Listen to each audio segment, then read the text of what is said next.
Bonsoir à tous, nouvelle vidéo sur la chaîne de Zero Choupi. J'espère que vous allez bien.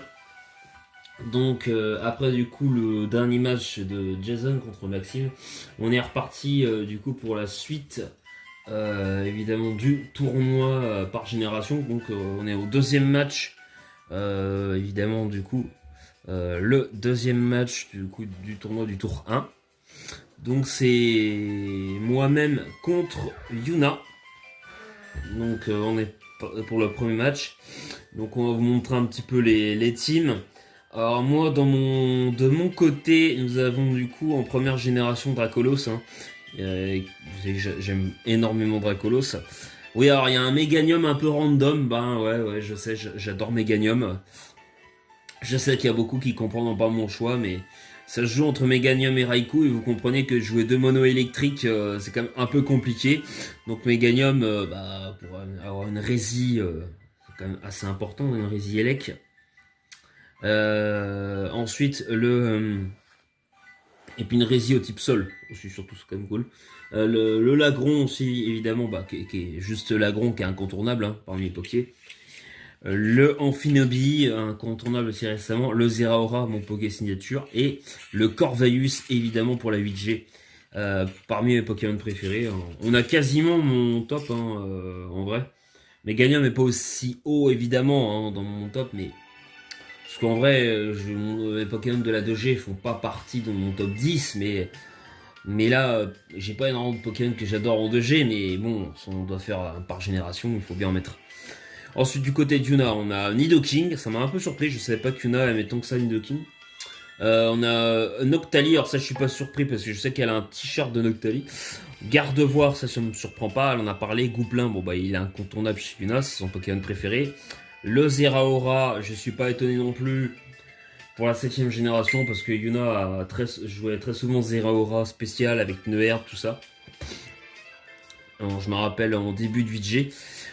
Et puis le Melmetal, par contre, je suis un peu surpris de Melmetal. Je pensais pas qu'elle l'aimait tant que ça stratégiquement.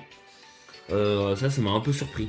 Donc on va voir ce que ça va donner en game. Du coup, ça va lead sur le Nidoking pour Yuna. Et moi, ça lead sur l'Agron. Du coup, c'est un bon lead pour ma part. En fait, j'avais fait le play de l'Agron. J'avais hésité avec Zeraora, mais j'avais très peur justement d'un Nidoking mouchoir choix. Et Yuna a fait un très très bon lead. Elle a pu anticiper autre chose, mais elle savait très bien que quand tu regardes ma team, en fait, il y a quasiment rien qui est capable de gérer Nidoking à part l'Agron. Et donc, tu peux le mettre en lead.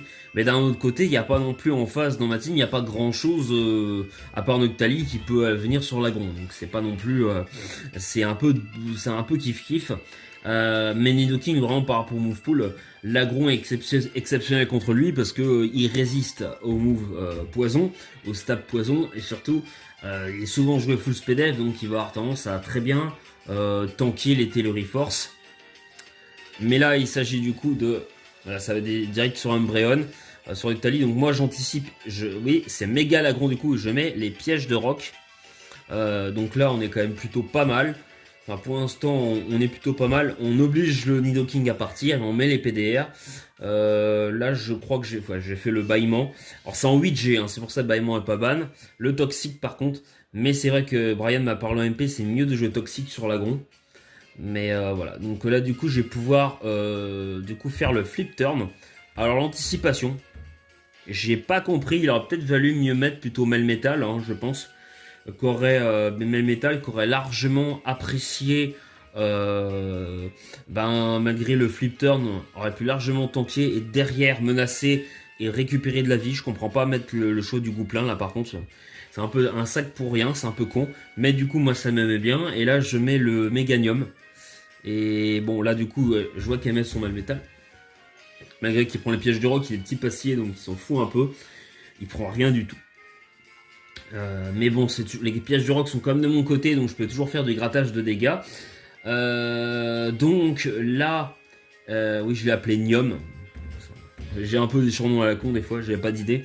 Donc là, évidemment, je vais anticiper le Ice Punch ou le point de feu. Donc on va aller directement sur l'agron, qui est aussi plutôt pas mal contre le métal. Enfin, méga l'agron là évidemment. Le problème c'est que j'ai le toxique, donc je perds beaucoup de PV. Là je fais le flip turn. Yuna anticipe mon switch. Et du coup, voilà. Et là, le double Iron Bash qui fait très très mal. Surtout que là, mon Meganium il est full SPDF. Je crois qu'il est full def. Ah non, il est full SPDF. Ou non, il est mixed. Il est mixed. Alors là, il y a un puissance cachée feu en légende. PC feu. Qui fait 0. J'aurais mieux fait peut-être de faire séisme. Personnellement. Bon. J'aurais mieux fait de faire Earthquake qui aura fait plus de dégâts. Parce que c'est vrai que là, PC feu, c'est ouf, ça fait 0. Et du coup, le Meganium qui a servi à rien, mais bon, c'était un peu à prévoir. Mais on l'aime pour le design, on est content, t'as participé, c'est cool. Là, par contre, ça va switcher sans type le séisme. Et là, vous allez voir, il se passe un truc. Voilà, Telluri Force, évidemment. Hein, on se rappellera, évidemment, Maxime, de l'agron sans séisme. On peut dire que moi, j'ai fait pareil. Toi, t'as vu un lagron sans séisme. Moi, personnellement, j'ai vu... J'ai joué un Lagron Telluri Force, donc voilà, c'est une erreur de build, hein. On s'en doute que c'est pas fait exprès, mais de toute façon, en vrai, Noctali n'aurait pas pris énormément sur le séisme, parce que bon, il est très bulky Noctali, et il aurait quand même pu se soigner, et moi je vais mourir de toxique. Je suis obligé de refaire le bâillement pour éviter les wish à longueur de rôle, et pour éviter que le Noctali reste sur le terrain pour gérer toute notre team. D'un côté, le bâillement est pas plus mal parce que ça me permet quand même de pouvoir pivoter. Le flip turn qui fait très mal. Alors malgré tout, le Lagron fait quand même un énorme boulot parce qu'il a mis les rocks. Il vient menacer Nidoking. Il a quand même tué le Gouplin. C'est quand même assez cool. Hein, on voit qu'il fait quand même un très gros boulot. Hein. Voilà, pour l'instant, c'est le Poké de la team qui fait quand même le plus gros du boulot. Donc voilà, là on va anticiper avec le flip turn et on met le Amphinobi. Alors ce set d'Amphinobi, c'est un set que j'ai piqué à Brian qui s'appelle un set Protéin par contre, pas Battle Bond parce que avec le Z-Move on a beaucoup tendance à jouer Battle Bond pour avoir le boost en 9G, mais avec on peut aussi jouer le Z-Move avec Protéin parce que c'est très fort. Hein, faut pas oublier. Donc là, je le joue avec le Z-Move Water. Là, donc là, on a le garde-voir qui du coup donc a ses PV de récupérer. Là, évidemment, ben pour moi, il n'y a aucun switch-in en Amphinobi. Enfin, aucun switch-in. Même Umbreon prendra très très cher. Là, pour moi, je peux jouer le Gunshot qui va détruire le garde-voir. Mais non. Je miss du coup et je prends un Moonblast. Heureusement que je résiste avec le stab du coup Gunshot. Mais j'anticipe avec Protéin. En 8G on change de type, heureusement Protéin est pas nerf. Et je fais comme 33% sur le PC Fire. Je pense que le même métal était Assaut Vest du coup. Et je vais pouvoir refaire PC Fire. Donc ça va quand même faire des bons dégâts. Là du coup c'est là que je me dis pourtant il reste 59% de vie au Noctali. Là en vrai le Amphinobi avec le Z-Move t'as vraiment très fort et voilà en 9G je pourrais pas jouer ce set là mais en 8 je peux et c'est très très cool. Là du coup je peux cliquer le Z-Move Water avec Hydrocanon. Et pour moi, là, ça tue tous les jours. Donc vraiment, on est parti sur le Z-Move Water, Hydro Vortex, avec en plus le stab. Et du coup, et malheureusement, 45% seulement. Par contre, ils sont chiants avec leur publicité. Excusez-moi, merci.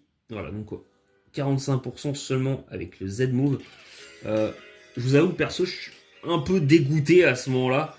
Ça fait très peu de dégâts. Mais vous voyez que Noctali, il a quand même un bulk de zinzin, quoi. Parce que Amphinobi, avec le stab protéin, Hydrovortex, Z-Move Water, ça rigole zéro. Il y a beaucoup de Pokémon qui se seraient fait one shot. Et bah non. J'étais dégoûté. Alors, le Poké, c'est abusé le build de Noctali. Franchement, j'avais le seum quoi. Je me dis merde, mais je vais pas pouvoir me débarrasser de ce Poké. C'était celui qui m'emmerdait le plus parce que je savais que si je tuais Noctali, derrière, je gérais la team. Donc là, évidemment, je vais quand même continuer à mettre la pression. Là, mon idée, c'est en fait de continuer à essayer d'affaiblir le, comment, voilà, cliquer des H-Pump. C'est essayer d'affaiblir le plus possible le Noctali qui va malheureusement se soigner, pour ensuite pouvoir mettre le Zeraora avec Close Combat. Là, je fais le Gunshot parce que c'est le move le plus puissant. En vrai, je devrais taper Hydrocanon, hein, c'est mieux. Hein. Hydrocanon, c'est peut-être mieux. Et du coup, il tue avec full play, mais c'est pas grave, parce qu'on a quand même affaibli le Noctali. Et alors derrière, il peut faire Protect, mais j'ai l'avantage que mon Zeraora, il a un set comme en 7G, avec l'Expert Belt. Et du coup, un close combat qui fait mal avec l'Expert Belt. Donc même si en vrai il fait Protect, là il n'y a pas le Protect. Donc au moins, là le kill il est fait, on se débarrasse du Noctali. Mais bon, en soi, même s'il était allé de toute façon sur n'importe quel Poké, il prenait quand même cher. Il y avait Nidoking, mais en vrai, bon bah, il prenait cher là, le Nidoking. Donc là, je crois je pense qu'il est encore Scarf, hein, il me semble. Ou je sais plus s'il a changé de move le Poké. Là, du coup, je m'imagine un Scarf. Donc, pour moi, je vais aller sur le Corvus. J'anticipe et je vais sur Corvus. Donc, j'espère qu'il est Scarf en vrai pour se bloquer. Et là, il fait Ice Beam. Je me dis, bah, ok, ça devrait aller. Et là, on fait Lance-Flamme qui tue. Ça a convaincu Nidoking. Il a l'orbe-vie, hein, donc ça rigole zéro. Et là, on va mettre le Lagron qui tank tous les jours et qui va pouvoir venir remenacer avec le Flip Turn. Et là, le Ice Beam, j'ai pas compris. Et le Flip Turn qui tue pas. J'étais très très surpris. Et là, du coup, on arrive avec le Zeraora pour venir menacer. Donc on va, voilà, là, il n'y a aucun problème. Le HP Ice qui part. Et du coup, le Poké commence à devenir ingérable. Le Plasma Fist, évidemment. Alors, il y a toujours le méga garde-voir qui meurt du Plasma Fist. Alors oui, le Zeraora aurait pu être mis de la part évidemment de Yuna, mais sur le plasma. Mais bon, le problème c'est que si pour close combat, ça prend très cher. J'ai l'expert belt et ça peut être assez compliqué. Donc là, évidemment, je vais être obligé de me barrer. L'idée, bien sûr, c'est de setup le Dracolos là, que c'est la win condition absolument. Le Nidoking n'est pas Scarf, donc il y a un boulevard pour Dracolos. Il faut absolument que je laisse mourir le Lagron. Donc là, c'est au cas où je mets si ce setup il fait le knock-off, donc ça fait 0 et ça m'arrange. Et du coup, là, c'est très bien. On va pouvoir directement mettre le Dracolos. Il n'y a pas le choix. Il faut surtout pas péter la multiscale pour au cas où il y aurait un HP Ice, un truc comme ça. Comme ça, je suis sûr de pouvoir tanker avec le multiscale. Et du coup, on va pouvoir setup le Dracolos. Voilà, tranquillement. Et là, bah, on sait qu'il n'y a rien qui gère, hein, évidemment. Je suis jovial, hein, au cas où.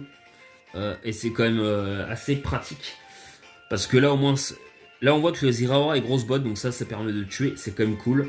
Le Seize qui termine Zeraora. Et oui, Yuna, c'est mon Poké signature Zeraora. Et du coup, ben, je suis désolé, mais t'as jamais fait le Yuna, à chaque fois qu'elle joue Zera contre moi, elle a jamais pu faire le boulot avec.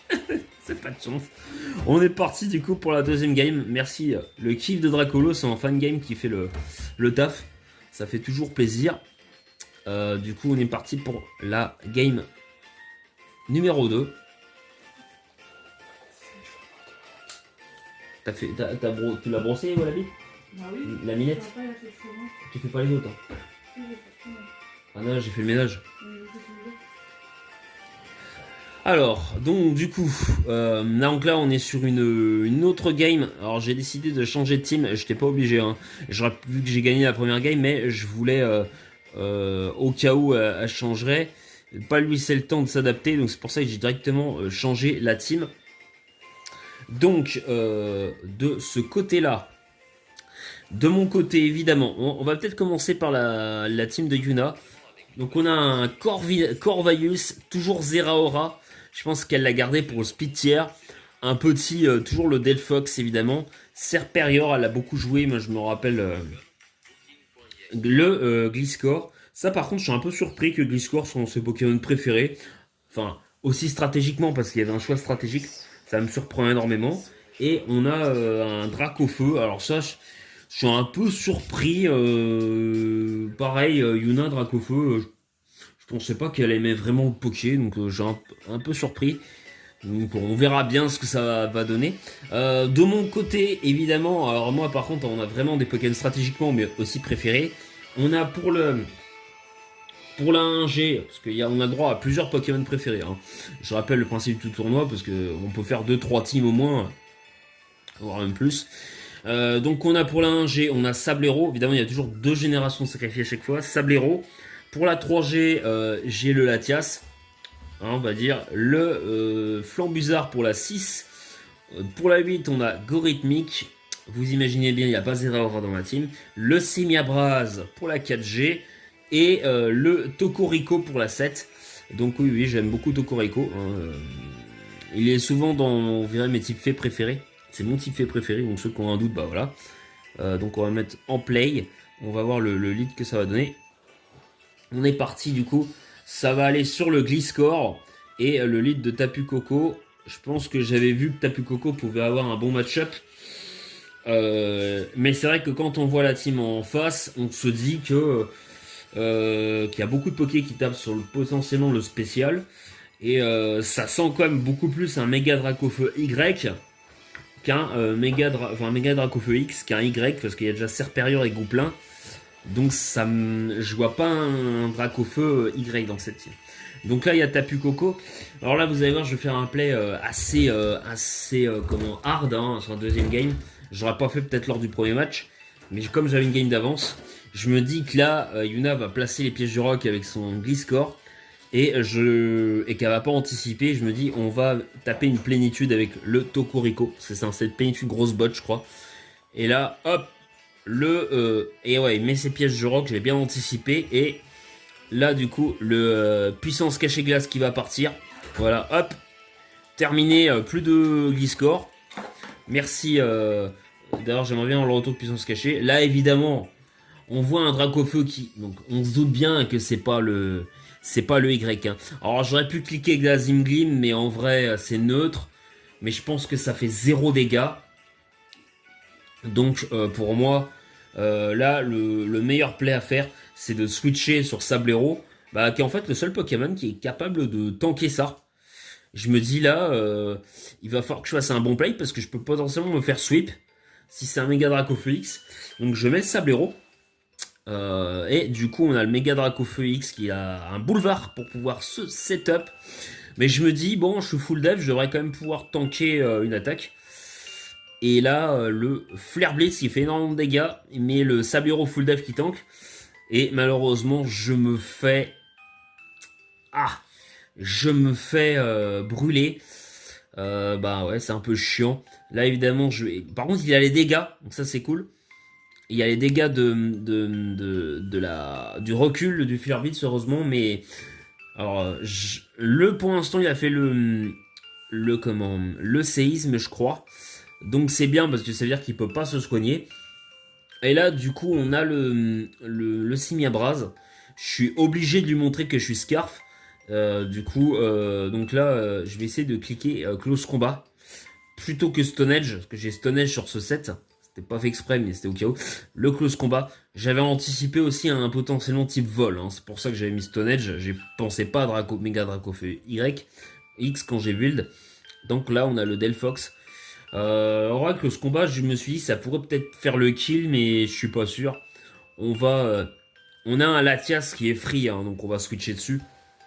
Là, clairement, il n'y a pas d'autre chose à faire. Le overhit qui est miss.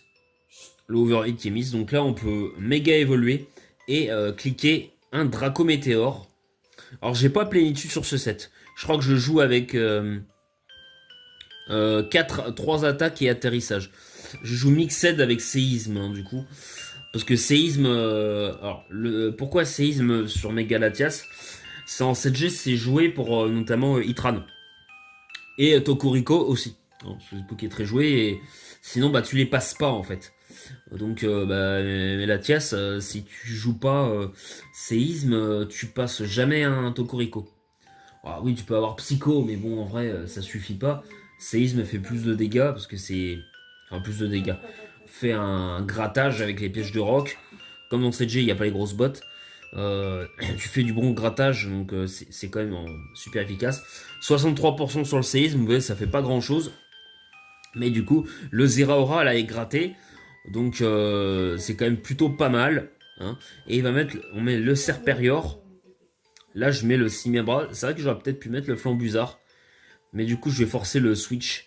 Elle va sacrifier le Delphox. Pauvre Delphox qui servait à rien sur les 2 matchs. Il a juste servi avec le bouton fuite, je crois que c'est tout. Et là, je vais pouvoir mettre le Flambusard. Mais il y a le Zeraora qui va être mis. Vous allez voir là que je vais faire une erreur parce que là, en vrai, j'ai aucune raison de ne pas aller sur Gorithmic. Après, je pense que j'avais peur aussi du switch sur Corvaeus. Mais en vrai, j'aurais dû aller sur Gorithmic. J'avais peur du vol switch. Et du coup, je pense que j'ai anticipé ça. Et donc voilà. Sauf que là, bah, Zeraora se fait burn. Donc en vrai, bon, bah, ça change pas énormément de choses. Heureusement. Là, je mets le Simiabras. J'aurais peut-être dû mettre le Gorithmic. Mais c'est vrai que là, au moins, il n'y a rien qui vient en le mettant le Simiabras. Alors là, j'étais censé faire une autre attaque que Close Combat. Mais malheureusement, j'ai pas Flare Blitz sur ce set. J'ai Overhit. Je joue Mixed, je crois. Non, je joue Déflagration. J'avais très peur de miss. Donc du coup, ça, voilà. Donc là, je fais Close Combat au cas où. Je me dis, là, ça peut être très compliqué. Pour ça que j'ai voulu taper et puis sacrifier peut-être le Simebras. Je me dis, il y a toujours Corviknight pour Tokoriko. J'ai PC Ice. Faut que je garde le Tokoriko en bonne santé, quitte à sac le Simebras, parce que là, si le Simebras il fait un clonage, si le Serperior fait un clonage, ça peut être très très chiant. Et même en vrai, tu peux passer Gorithmic parce que ben, si je me fais para et que j'ai 3 paras, là au moins c'est pas grave, je mets la pression avec Close Combat. Du coup, le Serperior il peut pas cliquer clonage, il meurt. Donc là, je vais quand même continuer à taper Close Combat parce que je veux surtout pas laisser le Serperior respirer. Donc du coup là voilà, hop. Donc là on est bien. En vrai là je pense que je vais peut-être cliquer Close Combat, je pense. Je devrais faire ça. Hein.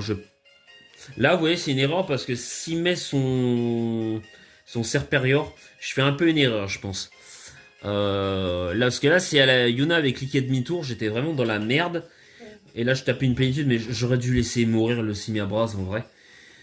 Bon là, j'ai Roost hein, sur atterrissage sur ce set, donc on s'en fout un peu.